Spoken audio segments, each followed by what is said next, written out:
তুই না কি তুমি এখানে কোন সাহসে এই বাড়িতে এসেছো? অধিকারের সাহসে। অধিকার ও তো কবে আমি ধুলে মিশে দিয়ে চলে এসেছি, না জানি হুট করে আসার মানেটা কি শুনি? রে তুই না ও তুমি এখানে এখনো মায়া কাটেনি বুঝি? এসব আপনি কি বলছেন? মায়া কাটিনি মানে কি বলতে চাইছেন আপনি? এই কথা আসতে বলো, গ্রামে আমাদের একটা মান সম্মান আছে। মা কি করব, বাইরে তো লোকজন হয়ে যাবে। কি আবার করবি? বাড়ির দরজার সামনে কুকুর আসলে যেমন দুমুটো খেতে দিস তেমন দুমুটো খেতে দিয়ে বিদায় কর।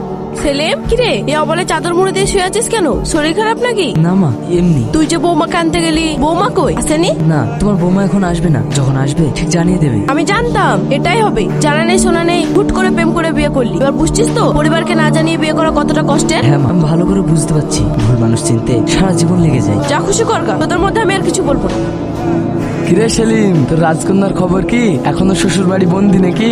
আরে বাদ দে তো, ওরকম গোলামি করাচ্ছে লালবাজার গিয়ে এক রাত কাটানো অনেক ভালো। সেখানে অন্তত সম্মান নিয়ে থাকা যায়। বন্ধু ভেবে তোদেরকে সব কথা বলেছিলাম, আর ওটা নিয়ে আজ তোরা তামাশা করছিস। তামাশা তো তুই নিজে হয়েছিস। যা ঘরে গিয়ে বালিশ জড়িয়ে বইয়ের স্বপ্ন দেখ।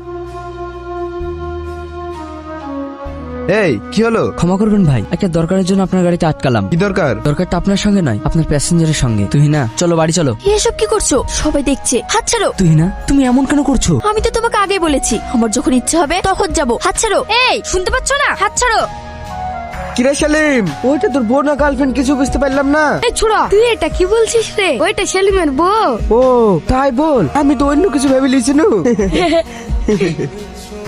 এই তুই এটা কি করেছিস বলতো? তোর জন্য পাড়ায় লজ্জায় মুখ দেখাতে পারছি না। তুই কি আমাদের মান সম্মান সব শেষ করবি? কেন মা, আমি কি করেছি? আমার স্ত্রীকে ফিরিয়ে আনতে চেয়েছি। হ্যাঁ তুই তো অপকর্ম করেছিস। তুই যে মেয়েকে বিয়ে করেছিস সে তো তোকে কুকুরের মতো তাড়ায়। তোর তো লজ্জা কিনা কিচ্ছু নেই। যত জ্বালা সব এখন আমাদের। যা এবারে ছেড়ে চলে যা। তোর মতো ছেলে আমাদের দরকার নেই। জুলি থামো, অনেক হয়েছে। কি থামবো? কি থামবো? ওর জন্য আমাদের মান সম্মান সব শেষ হয়ে গেল। আমার ছেলে ভুল করেছে, অপরাধ করেনি। একটা মানুষ ভুল করলে সমাজ থেকে খারাপ চোখে দেখে ঠিক আছে, তাই বলে আমরা বাপ মা হয়ে ছেলের জন্য এই বাড়ির দরজা বন্ধ করে দিলে ও কোথায় যাবে? একটু বোঝার চেষ্টা করো, এটা আমাদেরই ছেলে। আব্বা, কান্না করিসনি বাপ, যে গেছে সে গেছে। ভাব ওটা একটা দুঃস্বপ্ন ছিল, আমি তোর সঙ্গে আছি। চল খেয়ে নিবি।